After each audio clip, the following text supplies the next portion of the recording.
from Dan and Amy from the past. It's all available at danandamy247.com or on the AM560 mobile app when you tap on Choose Stream in the bottom left-hand corner. It's Dan and Amy 24/7. Balance of Nature's fruits and vegetables in a capsule. Changing the world, one life at a time. I am 73. I work 40 hours a week. I take Balance of Nature pretty much religiously. One day, about 2 weeks ago, I cleaned a house that was 3.5 hours, another one that was 2.5 hours, another one that was 3.5 hours, and then I cleaned a commercial building and then cleaned half of another building. I got home at 10 o'clock at night. And who can do that at 73? Balance of Nature actually gives me quite a bit of energy. It's just amazing that fruits and vegetables could actually fix your problems. I don't have to have like coffee and whatever. I just take these and I have the energy. Right now, Balance of Nature is offering free shipping and 35% off on any new preferred order. Call 1-800-2468-751 or go to balanceofnature.com and use discount code CHICAGO. Famous conservative quotes presented by Automated Systems. Here's a favorite Churchill quote. If you're not a liberal at 20, you have no heart. If you're not a conservative at 40, you have no brain. Are you listening, millennials? Manufacturing companies, I encourage you to call my friend Laz Kulchar from Automated Systems. Automated Systems is a software and systems integration company that specializes in companies that are required to meet FDA compliance requirements. Automated Systems will create a custom solution for your business that will make your production lines, facilities, and plants run more efficiently. Imagine less downtime, more speed, and fewer rejects. From Fortune 500 to startup, ASI delivers solutions for your toughest automation challenges. For information, I encourage you to talk to Laz at Automated Systems. Call 844-HIRE-ASI or visit hireasi.com. That's 844-HIRE-ASI, 844-HIRE-ASI, or online at hireasi.com. Customize and save with Liberty Mutual Insurance Company. Only pay for what you need at libertymutual.com.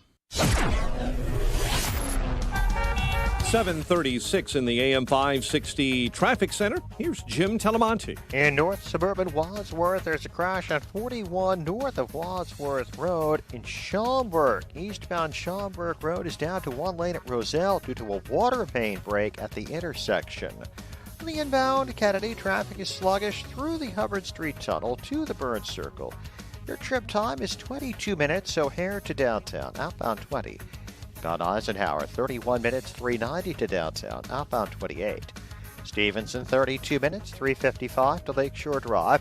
The Ryan runs 20 minutes, 95 to downtown. I-57, 16 minutes, 80 to the Verge, Bishopport 13. Northbound Tri-State, the only congestion now is on the ramp to the outbound Eisenhower. That's traffic. I'm Jim Telemonte on AM 560, The Answer. Chicago's Morning Answer continues next. AM 560 Weather Center forecast. Cloudy, breezy this afternoon. We'll start out the winter weather warning and advisory with a coating to an inch of snow later in the day. High 34, blowing snow overnight, very gusty winds, 3 to 6 inches of snow by morning, low of 31. It's 29 right now. Next news coming up at 8.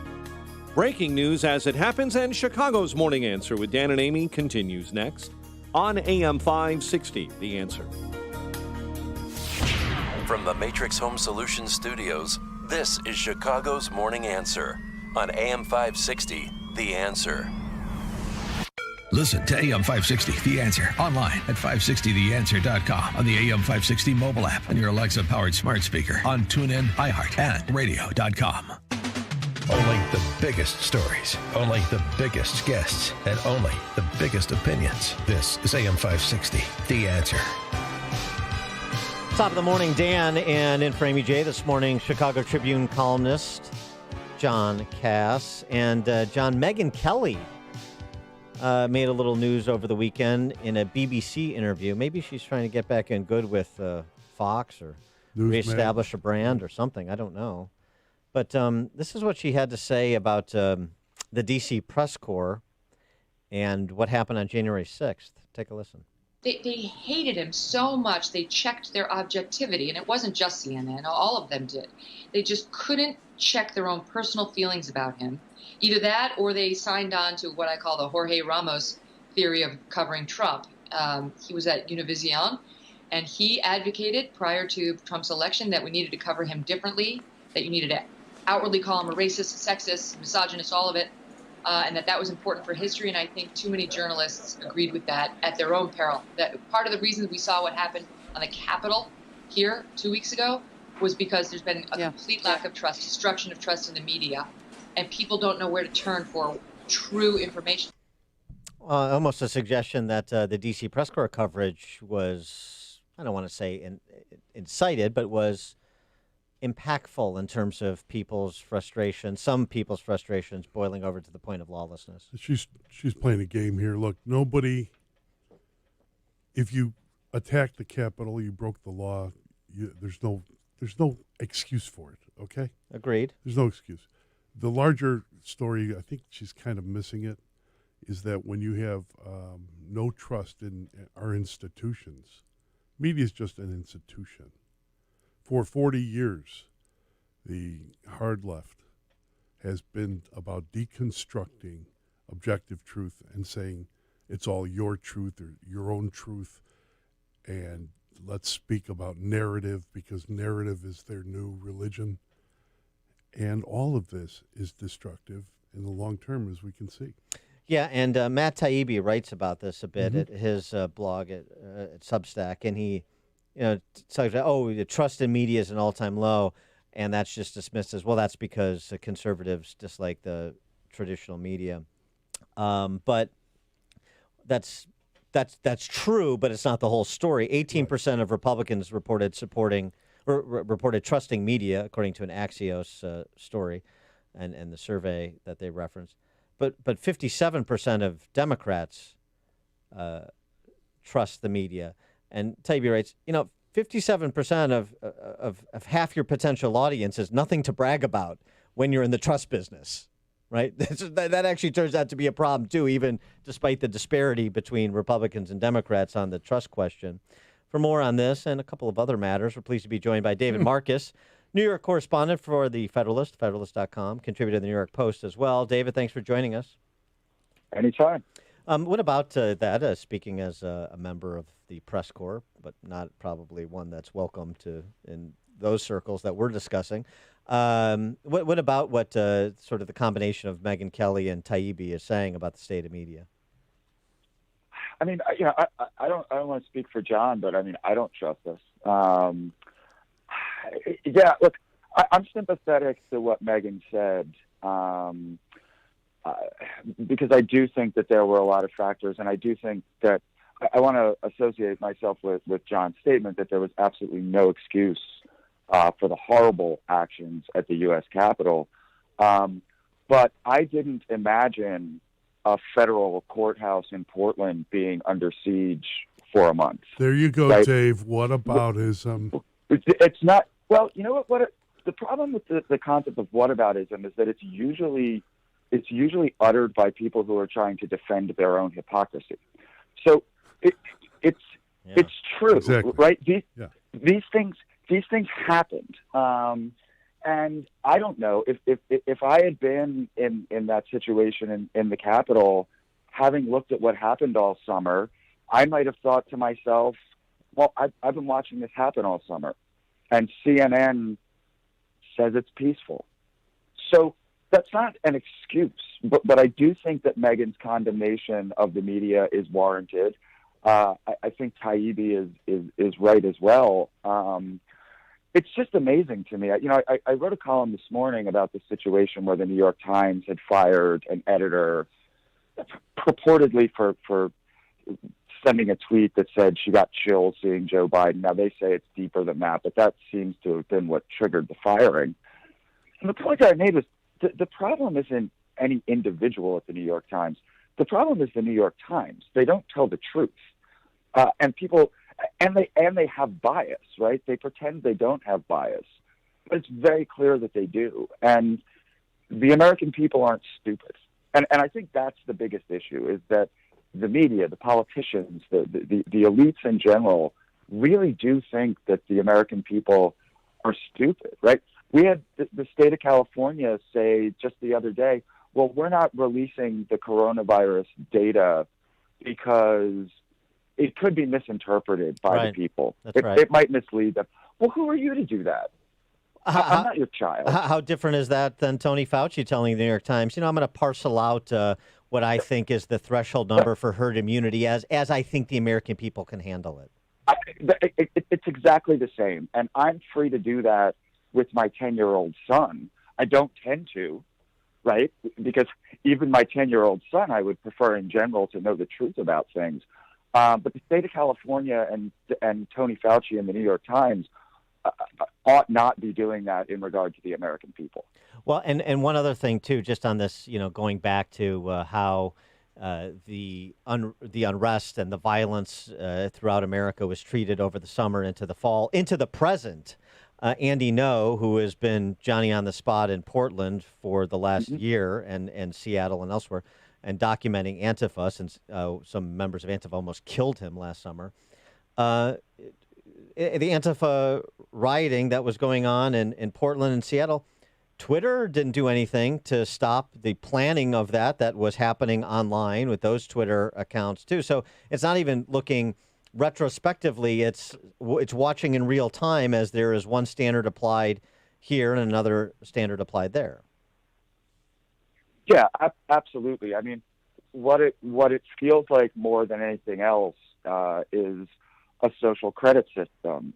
Senator Josh Hawley has the cover story of today's New York Post writing about this very thing, that these corporations now are going to monitor your beliefs, are going to monitor your ideology, and that'll determine whether you can have a hotel room. That'll determine whether you can get on a plane. It's very scary stuff. And the left will stand on their soapbox and say, this isn't censorship because it's not the government. Well, that's nonsense. Censorship is censorship. It doesn't matter if this is coming from the government or this is coming from, these gigantic corporations. The result is the same. David, what happened, referencing your piece this morning, why the New York Times was wrong to fire Lauren Wolf? What happened to civil libertarians in the Democratic Party? I wrote about this last week. The people that are editors, publishers, teachers, professors, who welcomed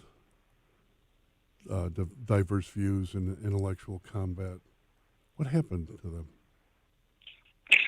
I don't have a great answer for that. I think there are a few things that happened. I mean, we came up with the idea of an American left that said, I abhor your views, but I will defend your right to express them. Right. That was the mistaken attribution to Voltaire. Right.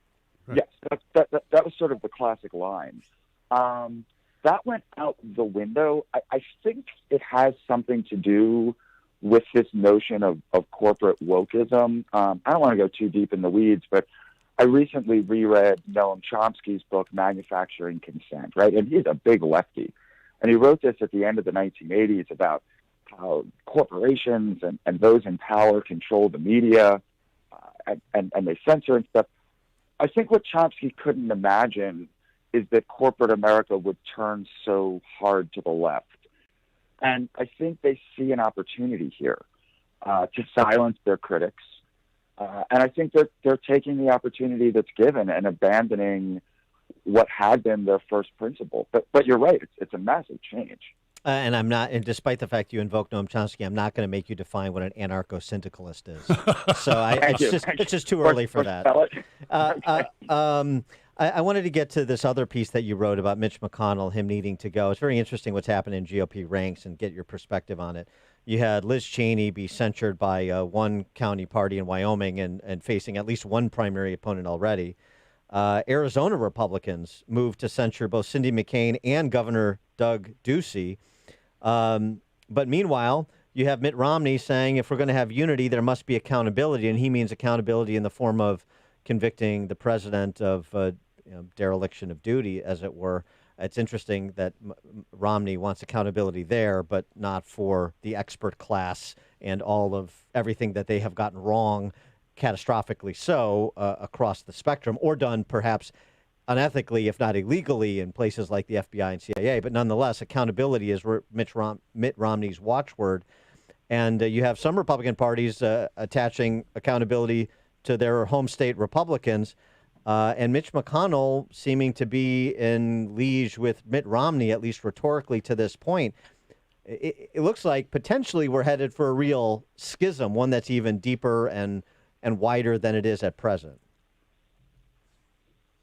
Yeah, look, I think McConnell and Cheney and Romney are all making the same mistake, and it's a mistake also that unfortunately a lot of conservative journalists are making, which is that they really think that support for Donald Trump was based solely on this cult of personality, right? And McConnell's been clear that he wants to sort of excise Trump from the party.